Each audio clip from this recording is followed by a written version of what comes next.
Bonjour les enfants, j'espère que vous allez bien. Nous continuons aujourd'hui notre travail sur les fleuves français. La semaine dernière, nous avions vu le nom des 5 principaux fleuves de France. Tu vas avoir besoin pour cette séance de prendre ton ardoise ou une feuille de brouillon. Alors, tout d'abord, est-ce que tu te souviens du nom des 5 grands fleuves français? Tu vas mettre la vidéo en pause et tu vas essayer d'écrire sur ton ardoise ou ta feuille de brouillon les noms des fleuves. À toi de jouer. Alors, les 5 fleuves, les 5 principaux que l'on trouve en France sont la Seine, la Loire, le Rhône, la Garonne et le Rhin. C'est important que tu saches les écrire. Alors voici un schéma que je te propose d'observer quelques instants. Tu peux mettre en pause si tu le veux et je te poserai quelques questions ensuite.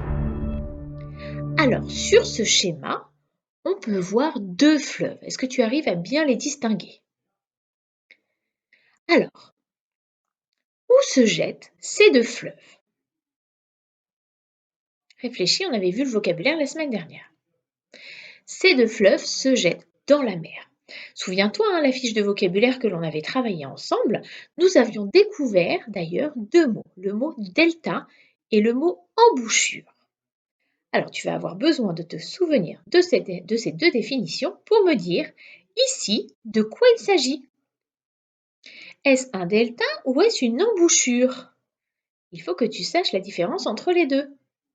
C'est une embouchure ici. Oui, il s'agit de l'endroit où le fleuve se jette dans la mer ou l'océan. Et ici, de quoi s'agit-il? Il s'agit d'un delta. On voit que le fleuve se sépare en plusieurs bras, en quelque sorte en plusieurs morceaux, avant de se jeter dans la mer. Alors maintenant, nous allons essayer de placer les fleuves français sur la carte de France justement. Tu vas prendre la feuille que je t'ai envoyée et au crayon de papier, tu vas essayer de placer le nom des 5 grands fleuves français sur la carte. Mets en pause et nous corrigeons ensuite.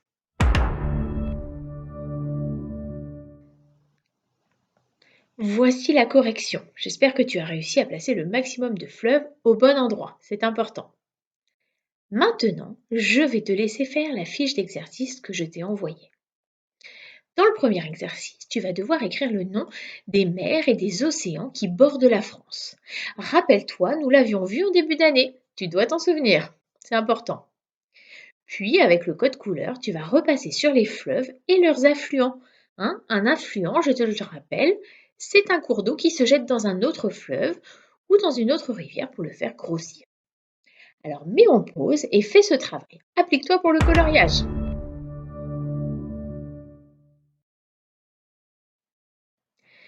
Et voici la correction. Tu peux mettre en pause pour vérifier par rapport à ton travail et vérifier si c'est exact ce que tu as mis ou non. Maintenant, je te laisse faire tout seul la suite des exercices. Nous corrigerons après, je te fais confiance pour bien mettre en pause. Alors voilà le corrigé. Je te laisse quelques instants pour voir si tu as trouvé les bonnes réponses. Ce n'était pas facile, hein. Désormais, je vais te laisser prendre une feuille pour recopier la leçon numéro 2 sur les fleuves français. Tu rangeras ensuite ta leçon dans ton classeur de Questionner le monde à la partie espace. Voilà, nous avons terminé notre séance sur les fleuves français. Je vous dis à très bientôt!